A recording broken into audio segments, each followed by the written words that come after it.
Vamos falar agora um pouco sobre desenvolvimento infantil e as lições de casa, os estudos, o que se pode esperar, o que não se deve esperar. Vamos lá, crianças muito pequenas tendem a depender muito mais da participação dos pais responsáveis. Então, se uma criança está aprendendo a ler e escrever naquele momento e ela vai pegar alguma coisa que a escola mandou, ou então ela vai pegar alguma coisa que foi proposta pelos próprios pais responsáveis nos seus estudos, as chances e a quantidade de vezes em que ela vai precisar de uma intervenção dos adultos é maior do que se a gente pegar uma criança mais velha que está estudando alguma outra coisa mais complexa, mas que já está acostumada a estudar, que já estudou antes, que consegue ler e consegue entender o que está lendo, sabe? Então, por exemplo, se você pega uma criança que está sendo alfabetizada, ela está aprendendo a ler e escrever, ela vai pegar, por exemplo, a folhinha dela lá e vai ter complete as letras nas palavras, né? Aí tem lá uma figurinha de um sapo e daí tem uma letra S no começo e o resto está em branco. Ela vai precisar preencher aquilo ali.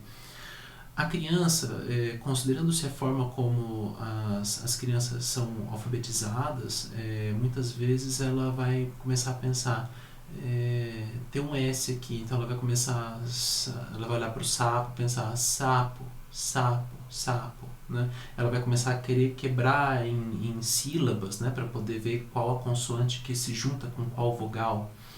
E nisso ela pode precisar de um pouco de ajuda do adulto, ela pode precisar de um pouco de presença. Ela pode não conseguir ler o enunciado de um exercício, então ela pode precisar que o adulto ajude. Ela pode encontrar alguma palavra no enunciado que ela desconhece, então ela vai precisar que o adulto a ajude a decifrar aquele termo para que ela consiga levar a bom fim a atividade proposta. Crianças um pouco mais velhas, né, que já passaram pelo processo de alfabetização de forma adequada, de forma coerente, já vão conseguir ler materiais e vão conseguir decifrar imperativos, sabe? Então, por exemplo, desenhe tal, tal, tal. Ou então, encontre o erro tal, tal, tal. Ou então, sabe? Ela consegue identificar bem o que ela precisa fazer. Mas muitas vezes ela vai precisar de um certo auxílio na interpretação textual. A interpretação textual já é um segundo passo em relação à alfabetização, e existem crianças que vão ter um pouco de dificuldade, ou até pré-adolescentes, adolescentes, que vão ter um pouco de dificuldade em entender questões um pouco mais longas, em decifrar o que um problema matemático, o enunciado de um problema matemático traz, de informação e de pedido.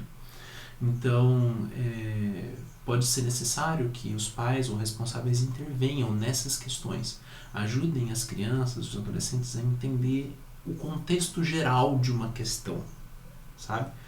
Quando se pegam textos longos também, por exemplo, o professor pediu para fazer uma resenha de um texto específico, ou pediu para fazer um resumo. Quando eu era estudante era muito comum isso, os professores façam um resumo das páginas 20 a 50, valendo 2 pontos, né?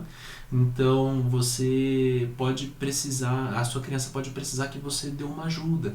É importante que você nesses casos esteja ali para poder monitorar o que ela está fazendo, poder ir atuando como se fosse um tutor mesmo, sabe? Olha, esse parágrafo aqui, o que está dizendo nesse parágrafo aqui? Vamos olhar. Aí a criança lê, e você pode ir fazendo algumas perguntas para ela. Então, por exemplo, se o texto é sobre as baleias cachalote, tá? A criança está lendo lá e ela lê um parágrafo inteiro. Você pergunta, linha por linha, né, frase por frase, qual o habitat das baleias cachalote? O habitat delas é tal, tal, tal. Então isso é uma coisa importante, né? Porque é onde elas moram. Sim, é importante. E qual o peso de uma baleia cachalote em média? O peso está aqui, nessa parte do parágrafo. Então você vai pescando informações, você vai perguntando para a criança, né, elementos, você vai perguntando sobre elementos que estão aparecendo naquele parágrafo que ela leu e que não necessariamente ela absorveu. Então você vai fazendo essas perguntas-chave e a criança vai te respondendo, e se ela não conseguir responder, você fala, vamos ler de novo? E você pega só aquele trechinho e ela lê de novo. Então é tal coisa. Sim, é isso mesmo. Porque pode ser que ela tenha até entendido na hora, mas não ficou na memória operacional dela, sabe? Não ficou gravado ali, porque ela leu outras coisas e depois ela acabou esquecendo. Então, é bastante importante que se realize esse tipo de trabalho. A maturidade cognitiva e emocional das crianças também entra como um fator fundamental, aí, uma experiência própria. Quando eu era criança, recebemos uma tarefa e a minha mãe sentou para fazer a tarefa comigo, isso ela contando, né? E tinha um desenho e eu terminei de fazer a tarefa e falei, pronto, mãe, eu vou jogar videogame, posso? Não, você não terminou a lição. Mas eu terminei a lição, mamãe. Não terminou não, você não pintou o desenho. E daí ela disse que eu sentei, peguei o lápis roxo, pintei tudo de roxo, assim, bem mal pintado por cima. Falei, pronto, terminei. Agora eu posso jogar videogame? E ela nunca mais, a partir daí, me forçou a pintar os desenhos das tarefas. Então, assim, se a criança quer desenvolver alguma coisa específica, por exemplo, pintar o desenho da tarefa, que não é uma coisa mandatória, beleza, você estimula, olha que legal, você quer pintar? Olha aqui os lápis, toma aqui os lápis, olha só, que cor que você vai pintar o sapo? Você vai pintar ele de vermelho? Que legal, pinta ele de vermelho então, quero ver, sabe? Agora, se não é uma coisa obrigatória, não force, sabe? Não, você vai pintar o sapo e você vai pintar o sapo de verde, sabe? Não faça isso, porque aqui você está exercendo uma autoridade desnecessária em cima da criança. Você você tem sim que exercer autoridade sobre a criança, mas onde é necessário, onde a criança pede por isso, né? Onde é realmente importante para o desenvolvimento dela, para a educação dela. Agora, pintar ou não a tarefa, se a tarefa diz que não diz que precisa pintar, é uma coisa de escolha, sabe? Então você pode permitir que a criança escolha não pintar, por exemplo.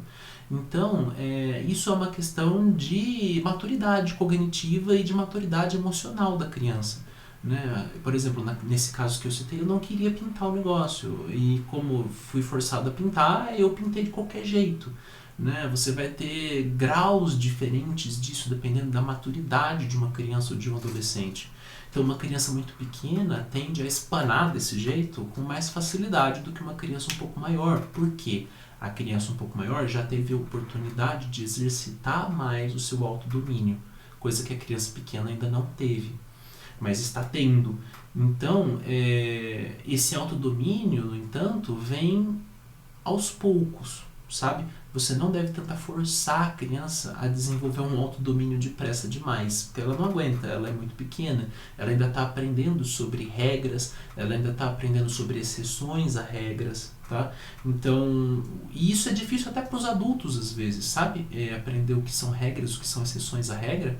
Então, por exemplo, vocês já devem ter visto aquele vídeo, tem um vídeo muito engraçado na internet de um grupo de pessoas e essas pessoas têm um sabonete e um bolinho ou alguma outra coisa, um lápis na mão, sabe? E daí, se a pessoa diz bolinho, a pessoa tem que levantar a mão esquerda para colocar o bolinho na boca. Se a pessoa diz sabonete, a pessoa tem que levantar a mão direita com o sabonete para mostrar, né? E daí, dali a pouco as pessoas estão botando o sabonete na boca. Porque é realmente difícil você lidar o tempo todo com regras e exceções. Então você precisa permitir que a sua criança se desenvolva no ritmo dela mesmo. Quando a gente trata dessas questões de regras e exceções, você vai ter aquelas coisas que são regras e que não podem ser mudadas, você vai ter exceções que também não podem ser mudadas, elas têm que ser excepcionais, mas isso em questões de maior relevância, sabe? Não vai ser no pintar ou no desenhar alguma coisinha na tarefa que isso vai ser um ponto de cobrança, sabe? Então, nós podemos pegar um pouco leve com relação a coisas que a criança pode escolher, né? E tem também as diferenças de temperamento. Então, você vai ter algumas crianças que, quando elas encontram alguma dificuldade na tarefa, elas choram. Você vai ter crianças que, quando elas encontram alguma dificuldade, elas ficam irritadas, elas quebram lápis, elas jogam os objetos, né, borracha, etc., resmungam. Você vai ter crianças que ficam simplesmente em silêncio, mas demonstram que não estão gostando daquilo, não estão entendendo, ficam pedindo ajuda o tempo todo. Então, nesses casos, diferentes casos, você vai precisar estudar e analisar a sua criança. Isso não é algo muito difícil. A criança ela vai dar mostras externas de que não está gostando, não está conseguindo fazer alguma coisa. Então vamos lá, vamos pegar o caso em que a criança fica muito irritada e começa a jogar objetos, né? Você vai perceber logo de cara que essa criança está irritada e daí você pode se aproximar da criança e perguntar para ela assim: meu filho, o que está acontecendo? A criança vai te dar uma explicação, geralmente uma coisa bem brusca, assim, bem atirada em você mesmo. Talvez ela xingue a tarefa, etc. Mantenha a sua calma. Você não consegue manter a calma da criança, você consegue manter a sua calma. Lembra do ditado? Quando um não quer, dois não brigam. Então, mantenha a sua calma. A criança vai te dizer: ah, essa tarefa é uma porcaria. Por que ela é uma porcaria, meu filho? Ah, porque é muito difícil. Ah, ela está sendo muito difícil.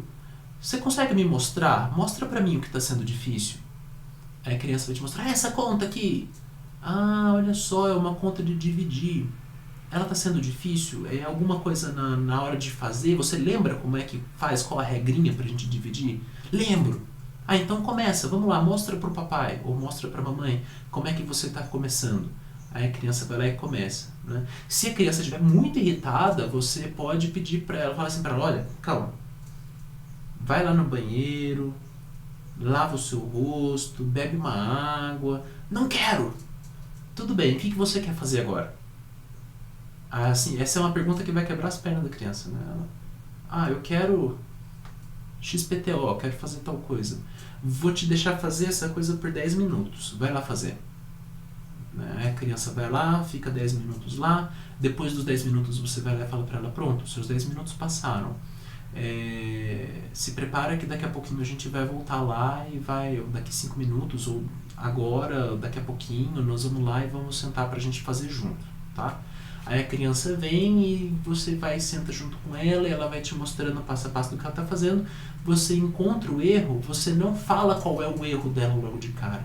Você vai sugerindo coisas, tá vendo? Por exemplo, imagina lá que no meio da divisão a criança tá fazendo 3 vezes 5 é igual a 16 em vez de 15.